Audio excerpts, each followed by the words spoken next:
الٹے الٹے کام آج کل ہو رہے ہیں نا, لڑکیاں بھی کر رہی ہیں, یونیورسٹیاں جانے والی لڑکیاں, کالج جانے والی لڑکیاں میرے پاس فون آتے ہیں, ہم یہ کر رہے ہیں, ہم یہ کر رہے ہیں. میں کہتا ہوں کیوں بھائی؟ کہہ رہے ہمارے اندر جزائز پیدا ہوتی ہے, ہم کیا کریں مفتی صاحب, رشتے ہی نہیں آتے. اور لڑکا بھی کر رہا ہے, ان سے بولو کہ بھائی تم شادی کیوں نہیں کرتے؟ پیسے ہی نہیں ہے, کیسے کر لیں شادی, پیسے ہی نہیں ہے. گرل فرینڈ کے لیے پیسے کہاں سے آ جاتے ہیں بھائی تمہارے پاس؟ نکاح کے لیے یہ دماغ سے نکال دو کہ پیسوں کی ضرورت ہوتی ہے. یہ دنیا کا سب سے بڑا جھوٹ ہے کہ شادی کے لیے پیسے چاہیے. او بھائی شادی ایجاب و قبول کا نام ہے, خدا کی قسم نہیں چاہیے پیسے شادی کے لیے.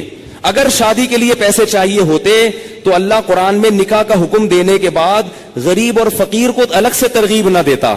اللہ کہتے اگر فقیر ہونا تو اللہ دے دے گا پیسے, کر لو شادی. اگر نکاح میں پیسوں کی شرط ہوتی کہیں بھی کسی بھی درجے میں تو اللہ کیا کہتے؟ جن لوگوں کے پاس پیسے نہیں ہیں وہ صبر کریں. اللہ نے تو نہیں کہا. اب آپ کہیں گے جب پیسے نہیں ہے تو کیسے شادی ہوگی؟ نکاح نام ہے ایجاب و قبول کا. بھائی کسی لڑکی سے عقد کر لو, ایگریمنٹ کر لو کہ میں تمہیں اپنے نکاح میں لیتا ہوں, وہ اس کہ ہاں میں نے قبول کیا, گواہ سن رہے ہو, یہ بات ہو گیا. اب اگر پیسے نہیں ہیں تو اس کو بتاؤ پیسے نہیں ہیں میرے پاس, تم میرے گھر آگے رہنا چاہتی ہو تو میرے ذمے تمہارا خرچہ ہے, لیکن یہ ہے میرے پاس, میں جتنا خود کھا رہا ہوں اس میں سے آدھی روٹی تمہیں کاٹ کے دے دوں گا. بہت مشکل ہے. کچھ کرنا ہے نا تو کچھ کرنا پڑے گا, ورنہ چلتے رہو پھر اسی راستے پہ جو لوط علیہ السلام کی قوم والا راستہ ہے, ادھر ہی جاؤ. اور اس انجام ہماری قوم کا بھی وہی ہے جو ان کا انجام تھا, جو گوروں کا انجام ہوا ہے نا.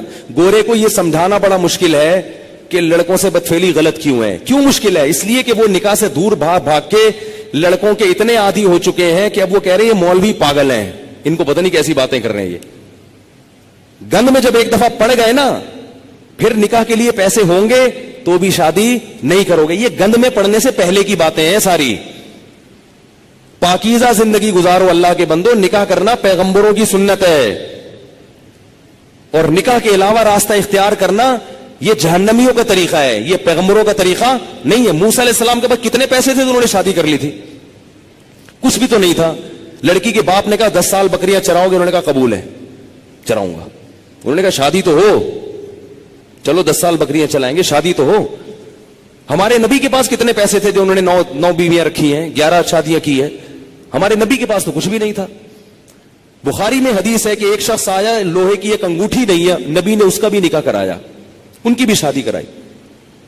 تو بھائی جو کھا رہے ہو آدھی روٹی کس کو دے دینا؟ بیوی کو. بولے بھائی میں ابھی تو یہی کر سکتا ہوں. اگر مزے سے رہنا چاہے ٹھیک ہے, جانا چاہے بولو ٹھیک ہے طلاق لے لو, میں پھر کہیں اور کرتا ہوں. مل جائیں گی آپ کو انشاءاللہ, کرنا ہی نہیں چاہتے ہو. اور عورت کو بھی شوہر مل جائے گا. اور اگر اس لڑکی کو خرچہ نہیں مل رہا شوہر کی طرف سے تو کم از کم اس کی سیکچوئل ڈیزائرز تو پوری ہوں گی نا حلال طریقے سے, یہ ضرورت تو پوری ہو جائے گی نا. بھائی نکاح کر لے کہ بھائی مجھ میں بھی یہ خواہش ہے, میں حرام سے بچنا چاہتی ہوں. نکاح کر لیا مرد نے, اب کم از کم ان کو میاں بیوی کو ایک اپنی خواہش پوری کرنے کے لیے لباس تو مل جائے گا, ادھر ادھر منہ تو کالا نہیں کریں گے. رخصتی اس وقت کر لیں گے جب پیسے ہوں گے. آپ بولو بھائی میں اپنی آدھی روٹی کاٹ کے تمہیں نہیں دے سکتا, میرا پیٹ نہیں بھرتا, تم وہی رہو. پہلے سے ایگریمنٹ کر لیں. نکاح صرف نفقہ اٹھانے کے لیے نہیں ہوتا, زنا سے بچنے کے لیے بھی ہوتا ہے. بلکہ نکاح کا تو بنیادی مقصد زنا سے بچنا, اولاد پیدا کرنا ہے. یہ ذمہ داریاں تو اللہ نے ایک نظام کو چلانے کے لیے مرد کے کندھوں پہ ڈال دی ہیں, ورنہ نکاح کا بنیادی مقصد یہ نہیں ہے. اگر یہ مقصد ہوتا تو محمد صلی اللہ علیہ وسلم حضرت خدیجہ سے شادی نہ کرتے, کیونکہ حضرت خدیجہ کے پاس پیسے تھے, ہمارے نبی کے پاس پیسے نہیں تھے. ذمہ داری اٹھانے کے لیے اگر شادی ہوتی تو خدیجہ سے, ہمارے نبی کی ذمہ داری حضرت خدیجہ نے اٹھائی ہے. نہیں آ رہی بات سمجھ میں؟ پہلی شادی جو ہمارے نبی کی ہوئی ہے اس میں ذمہ داری کس نے اٹھائی ہے؟ حضرت خدیجہ نے. حضرت خدیجہ فرمائے میرے پاس مال بہت ہے, شریف آدمی نہیں مل رہا کوئی, تو آپ نکاح, آپ شریف ہیں ٹھیک ہے. تو 2 فائدے ہمارے نبی کو اللہ نے دے دیے, ایک بیوی مل گئی اور اللہ نے مالی لحاظ سے غنی کر دیا. تو باقی سب چیزیں بعد میں ہیں. سب سے پہلے اپنے آپ کو حرام کام سے بچنے کے لیے نکاح کرو. تم گناہوں میں پڑو گے, تمہارے ماں باپ کو اس پہ تکلیف نہیں ہوگی. آج کل نہیں ہوتی ماں باپ کو تکلیف, وہ کہتے ہیں زنا کرتا رہے, کچھ بھی کرتا رہے, بہو گھر میں آئی تو ٹانگیں توڑ کے نکال دیں گے, کیونکہ یہ بہو ہماری جائیدادیں کھا جائے گی, یہ ہمارے پراٹھے کھا جائے گی, اب 1 انڈا پکڑا ہے 2 انڈے پکیں گے. وہ یہی سوچتے رہتے ہیں. اتنا چھوٹا دل. ابے بھائی اللہ نے جس نے تمہیں کھلا لیا یار, اگر بہو ایک گھر میں آ گئی 2 روٹی زیادہ پک جائے گی نا, اور کیا ہوگا, 2 روٹی زیادہ پک جائے گی. اللہ نے ایک دوسرے کے لیے پیدا کیا ہے اور بالغ ہوتے ہی یہ خواہش رکھ دی ہے. رکھنا اس کی علامت ہے کہ ہم ان دونوں کو نکاح کی ضرورت ہے. گوروں کے ہاں نکاح پر پابندی ہے تو 13 سال کی لڑکیوں کے بوائے فرینڈ پھر کیوں ہوتے ہیں؟ اس لیے کہ ان میں یہ ڈیزائرز پیدا ہو چکی ہوتی ہیں. تو لوط علیہ السلام قوم کو کہتے کہتے تھک گئے کہ شادی شادی شادی شادی.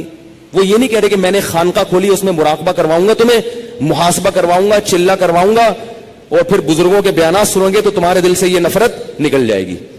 یہ نہیں کہہ رہی لوط علیہ السلام. یہ 4 مہینے لگواؤں گا تبلیغ میں تم سب کے.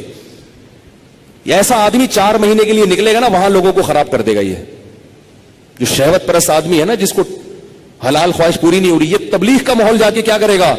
اس کو مدرسے میں چھوڑو گے, مدرسے کے طلبہ کو بگاڑ دے گا. اس کو بچوں کا استاذ بناؤ گے, قاری بناؤ گے, بچوں کو پیل دے گا. یہ اللہ معاف فرمائے, میں بہت برے الفاظ استعمال کروں, لیکن ہو رہا ہے یہ سب کچھ. بچوں کو خراب کر دے گا یہ. میں تو کہتا ہوں مدرسوں میں ایسے قاری کو رکھا نہ جائے جو شادی شدہ نہ ہو. رکھا کتنا ہی نہیں, ایسے پیر اور مرشد سے بیعت نہ ہو جو شادی شدہ نہ ہو. بیعت ہوگے نا, شیطان اس کو تمہارے خلاف, اگر کوئی نیک خوبصورت مرید جا کے بیعت ہو گیا نا تو شیخ کا اس پہ دل آ جاتا ہے. بھائی اللہ نے نظام نہیں رکھا نا. ایک چیز, آپ کو بھوک لگ رہی ہو, کھانے کو روٹی نہیں ملے گی تو جو تھوڑے دن تک برداشت کرو گے, پھر کچرے سے گند نکال کے کھانا شروع کر دو گے. کب تک برداشت کرے گا؟ تو جب مرد اور عورت کی خواہش پوری نہیں ہوتی, نتیجہ کیا نکلتا ہے؟ وہ گند کی طرف جانا شروع. اور ایک وقت تک تو واپسی کا چانس ہوتا ہے.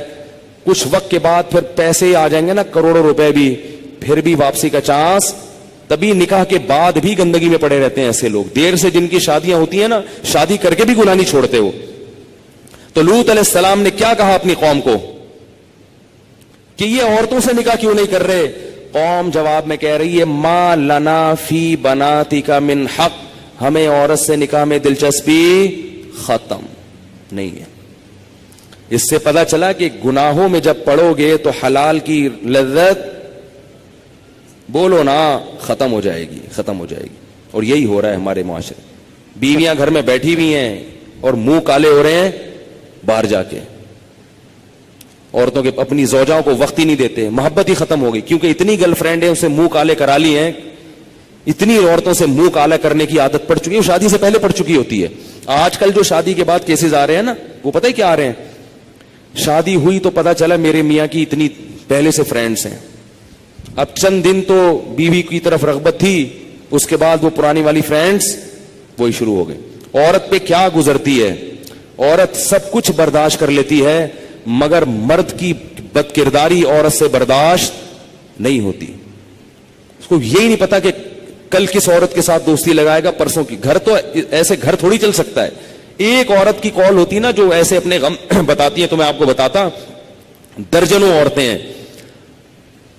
نتیجہ کیا نکلتا ہے کہ ان لڑکوں کو شادی سے پہلے لڑکیوں سے دوستیوں کی عادت پڑ چکی ہوتی ہے. وہ چسکے لے لیے ہوتے ہیں. اب شادی کے بعد پھر وہ کہتے ہیں یار ایک بیوی یہ کیا ہے, یہ درجنوں لڑکیاں, درجنوں لڑکیاں. پہلے ہی سے جب بچہ بالغ ہو تو والدین کو اللہ کا واسطہ دے کے کہتا ہوں اپنے بیٹوں کی بیٹیوں کی فکر کرو. بچہ بالغ ہو, برائیوں میں پڑنے سے پہلے اسے اس کو گھر بار پہ لگا دو. اتنا نیک شریف نکلے گا, دیکھو آپ دعائیں دو گے مجھے, ایسا پیارا بچہ نکلے گا آپ کا, تھوڑے دن میں اس کی اولاد ہو جائے گی, میاں بیوی بچہ, وہ اسی میں مشغول ہو جائیں گے. اس کی, کیونکہ اللہ نے انسان کے دل میں فطری طور پر گناہ سے نفرت رکھی ہے. جب اس کی حلال طریقے سے تسکین ہو جائے گی تو فطری طور پر اس کا طبیعت جائے گی نہیں گناہ کی طرف. میرے جو بزرگ ہیں, میرے مشائخ ہیں, 13 سال کی عمر میں ان کی شادیاں ہوئی تھیں. ایسی پاکیزہ زندگی انہوں نے گزاری ہے. میرے جو بزرگ ہیں, میں ان کی بات کر رہا ہوں, 13 سال 14 سال میں ان کی شادیاں ہوئی ہیں, ایسے پاکیزہ زندگی. تو میڈیا تمہیں جہنم کی آگ کی طرف لے کے جائے گا.